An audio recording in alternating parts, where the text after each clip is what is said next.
Поезда причаливали не носом, а бортом. Рельсы не кончались городом, не обрывались перроном, а продолжались мимо всего, азиатскую бесконечность.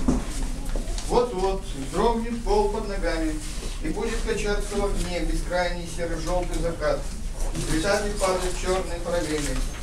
Возвращаясь домой, оставляю за спиной Сталинский ампирный вокзал и окружает город, ставший вдруг незнаком.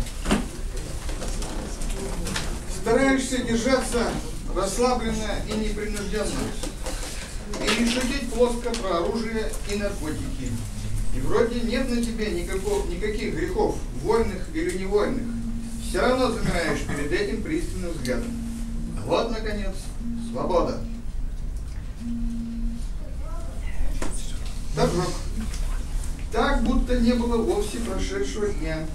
Исчезают в сумерках резные палисады, вросшие в землю хрущевки, церкви, крепостные валы, памятник Ленину, супермаркет. Неспешное время движется бездумно и равнодушно. Вдоль берегов кипящих сиренева, ничего после себя не оставляя.